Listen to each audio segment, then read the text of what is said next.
Howdy, boys and girls. Me, Bob Harris, Senior Editor, FootballDiehards.com. Time for the Week 6 injury review, preview, update, overview. The thing we like to do every Saturday to get you up to speed, set the table, let you know what you need to know in advance of Sunday's games. I go through them in chronological order so you understand what kind of fallbacks you might need for the injured players that I'm about to list. Remember, this list is not final. It will change. You need to check the late-breaking updates section of the website. You need to check the FSP staff rankings. That's a great one-stop shop to get everything you need in one spot. Check your players. There'll be links to all the latest articles and information available, especially if I talk about the players in this very video. Also, check out Casey Joyner's more robust injury overview, includes matchup information, line issues, things like that, and his start-sit that's associated with that. So great stuff there as well. But here we go. Let's get things rolling. Remember, we have byes this week. The Falcons, Saints, Jets, and 49ers. Get them out of your lineups. Don't need that kind of issue to deal with. We also have a London game again this week, which means an early kickoff.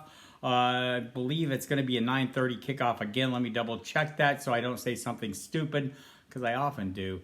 Yeah, it's an 8:30 a.m. Eastern Time kickoff, or 9:30 a.m. Eastern Time kickoff. So be ready for that. What you need to know about that game: Tua Tagovailoa is activated. He will return to the lineup this week. Devontae Parker will not play. He's been ruled out with a hamstring issue, the same issue that sidelined him last week. Remember, Will Fuller also not playing. Preston Williams, a wide receiver, listed as questionable with a groin injury. Also, they've got issues on the other side of the ball. Both cornerbacks, Xavier Howard's been ruled out as well, so Byron Jones also hurting. Jacoby Brissett listed as questionable, but with Tua back, not a big deal there. Then we have the Jaguars all clean. Then we get into the early afternoon window. Bad news on Christian McCaffrey. He was placed on injured reserve on Saturday. He's out until at least week 9. Chuba Hubbard will continue to start in his place as they take on the Minnesota Vikings. Good news for the Vikings. Everyone's off the injury report. Dalvin Cook, Adam Thielen, Justin Jefferson, Alexander Madison all missed time in practice this week. All of them got back on the field. Dalvin Cook avoided all injury designation, so that's a good sign for him to get back his workload, and we'll see how that plays out. For the Chicago Bears, playing the Green Bay Packers in Chicago, Allen Robinson listed as questionable with an ankle injury. Didn't practice until Friday. My guess is he'll play. It's a pretty favorable matchup. The Packers have issues in their secondary. Bears aren't throwing the ball that much. They'll be running the ball a fair amount. David Montgomery is out, of course, and Damian Williams also out on COVID reserve this week. So Khalil Herbert will be the primary running back. The other running back promoted from the practice squad, Ryan Nall, is listed as questionable for this game with an ankle injury. Jakeem Grant also questionable for this one. Darnell Mooney off the injury report. So good news for him. Been dealing with a groin injury. He's been questionable every week, playing through it and playing pretty well, right? Justin Fields continues as a starter. Malik Taylor, the wide receiver for Green Bay, placed on a reserve COVID list Saturday, so he won't be available, or on Friday, he won't be available. Kansas City at Washington, and what the biggest over-under game of the day, a 55.5 point over-under. Tyreek Hill listed as questionable, bruised quad. He's expected to play. You'll need to watch that to make sure. On the other side of the ball, it's a mess. Terry McLaurin turned up with a tight hamstring on Friday. They held him out of practice as a precaution, they say. He's expected to play, but that's someone you'll want to watch closely in the 90 minutes leading up to the early afternoon kickoff window tomorrow. De'Ami Brown, the rookie wide receiver, also listed as questionable. His outlook is uncertain. And Curtis Samuel, we know is out. Cam Sims, we know is out. So, again, a great matchup. Kansas City's defense, no more formidable than Washington's, right? So you would love to see all these guys play. Antonio Gibson off the injury report, so there's good news there. Still got the shin injury, just able to work through it. So Terry McLaurin is the key guy to watch here. DeAndre Carter would play a greater role along with Adam Humphries. And, I mean, you'd be digging pretty deep, but it's a pretty favorable matchup if Terry McLaurin can't go, and that's the big if he can't go and if he's limited. Detroit Lions hosting the Cincinnati Bengals.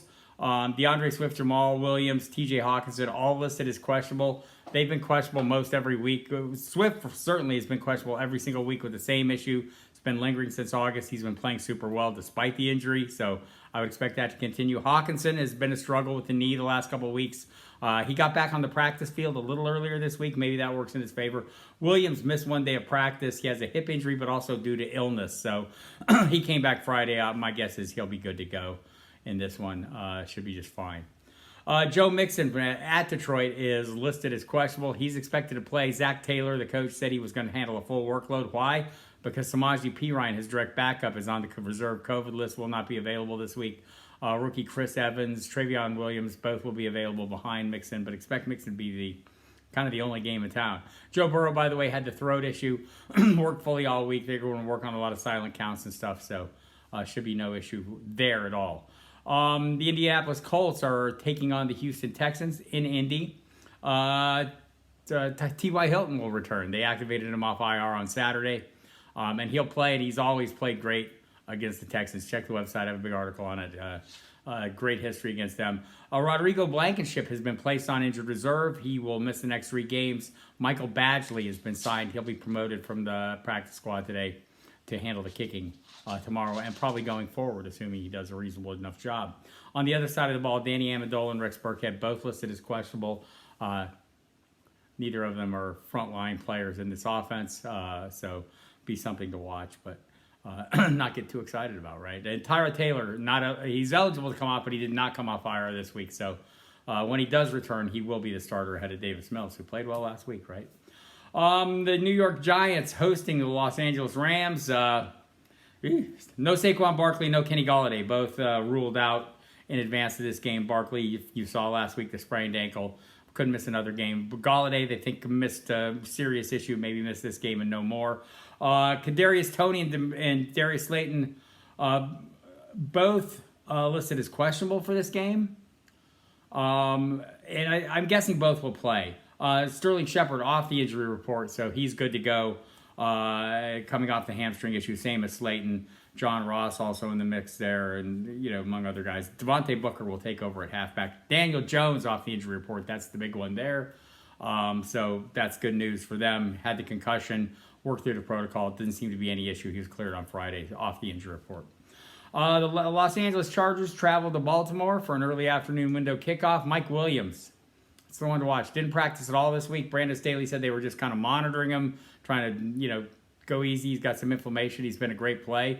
This is not a tough matchup for him or for Keenan Allen, so particularly individual matchups aren't, and Justin Herbert's been playing lights out, so that'll be one to watch. Fortunate in the early afternoon window, so you have plenty of fallbacks if you need to be. Sammy Watkins out for Baltimore. So Rashad Bateman has been activated off IR. They say he'll play a role, although he'll probably be on a snap count his first game back. Late afternoon window, Ezekiel Elliott at New England, listed as questionable. If you saw the game last week, he fell on one of the pylons marking the end zone, has a contusion on his ribs near his back, so he was limited all week, but fully expected to play as usual. On the other side of the ball, Damian Harris, listed as questionable with rib injuries, seems likely to go. Wonder what his role will be. J.J. Taylor was added to the injury report on Friday with a groin issue. Not sure what his outcome is going to be. Nick Folk, questionable with the left knee. He's been kicking through that issue since last month. The running back situation, could we see more Ramondre Stevenson? Could we see more Brandon Bolden? All those things are possible given the circumstances. This is a couple tough ones here. Kareem Hunt is listed as questionable against the Cardinals in Cleveland. He is expected to play, and that's good news because Nick Chubb has been ruled out. He has a calf injury. Hunt dealing with wrist and knee issues. Got back on a limited practice on Friday. Chubb is nowhere to be seen. Calves can be lingering. They have a Thursday night kickoff next week, so that's something to watch there, him going forward. On the other side of the ball, Cliff Kingsbury will not be coaching this team. He's tested positive for COVID, so did general manager Steve Keim. 2 other assistants, they'll kind of cobble it together. Vance Joseph will be part of that, the defensive coordinator, special teams coordinator, assistant head coach as well. And they'll kind of cobble together the play calling. But that could be a big deal just because Kyler Murray's used to having Cliff Kingsbury in his ear calling the plays. They'll script out as much as they can in advance, but the first 10, 15 plays, and beyond that, it'll be on everyone else. So maybe Kyler Murray can carry the day. He's pretty damn good. Chase Edmonds, listed as questionable once again. Had his least productive performance of the year, playing through the same injury last week. It's a little bit of a concern. Max Williams, the tight end, obviously on IR. He's done. They traded for Zach Ertz, not eligible this week. He'll play next week for them. Melvin Gordon, listed as questionable going against the Las Vegas Raiders. It's a great matchup. Keep waiting for a Javonte Williams breakout game. He just doesn't get the full workload because Gordon's there tearing into it. Got the lower leg issue. Vic Fangio said this week it's more of just a bruise. So they're just kind of managing it during the week, and then he plays in the games. they keep splitting. They need to get off to faster starts. Javonte Williams gives them that. We'll see against a favorable matchup against the Raiders, who will be, of course, first game without John Gruden, who resigned this week. Interim coach Rich Biasachi. We'll see how all this goes. Teams react various ways to these things, right? Sometimes they rally around. Sometimes they spiral out of control. We'll see which way the Raiders go here in the coming weeks. Sunday Night Football, no Russell Wilson, placed on IR Friday. Chris Carson also placed on injured reserve. Both those players will miss the next 3 games. That means Alex Collins will be the starter at running back, mix in with DJ Dallas and Travis Homer. And Geno Smith will start at quarterback. And I don't know, it didn't look that horrible to me last week when he came in. He heavily targeted Tyler Lockett. DK Metcalf saw some work. So hopefully Geno Smith can continue to fuel the fantasy fires there. Juju Smith-Schuster also done for the season on the other side of the ball, so no other questionable designations or anything in that game. Monday Night Football looks like everyone will be good to go. Julio Jones has been practicing this week. Seems likely to be fine. A.J. Brown says he's on a snap count. We'll see. It's a tough matchup against the Bills' defense. On the other side of the ball, everyone's good to go, so there you have it. That's your injury overview for Week 6. Remember, hit the website, FootballDiehards.com. Check out the late-breaking updates section. There'll be news, developments on these players, and perhaps more that you'll want to keep on top of. This is the list you need to be watching. Check the FSP staff rankings. You can find it all, kind of a one-stop shop. Find your player there, do a quick search, and check the latest link to the articles. Check out Casey Joyner's start-sit injury report. Goes into depth on the offensive line, defensive issues, injuries there as well that I kind of just gloss over here, just focusing on the skill players. So there you have it. Tons of DFS content. We'll have our live video Sunday morning pregame with Jamie Calandro, Jason Brady. If you're watching this Saturday afternoon, Saturday night's line of scrimmage cash game show with John Live will be on our YouTube channel. You can go watch replays of our Ask Me Anything with me earlier today, earlier Saturday afternoon, etc. And catch me on SiriusXM Fantasy Sports Radio. If you're listening Saturday afternoon, I'll be on the Fantasy channel from 5 to 7 p.m. Eastern Time. Then I jump over to the NFL channel from 8 to 11. Also on the pregame show with Jeff Mans from 11 to 1 to take you home, give you all the inactives, which will also be on the website. You can't lose. We have you covered. Well, you can lose, but make good decisions and win. I'm Bob Harris. We'll see you next week. Good luck.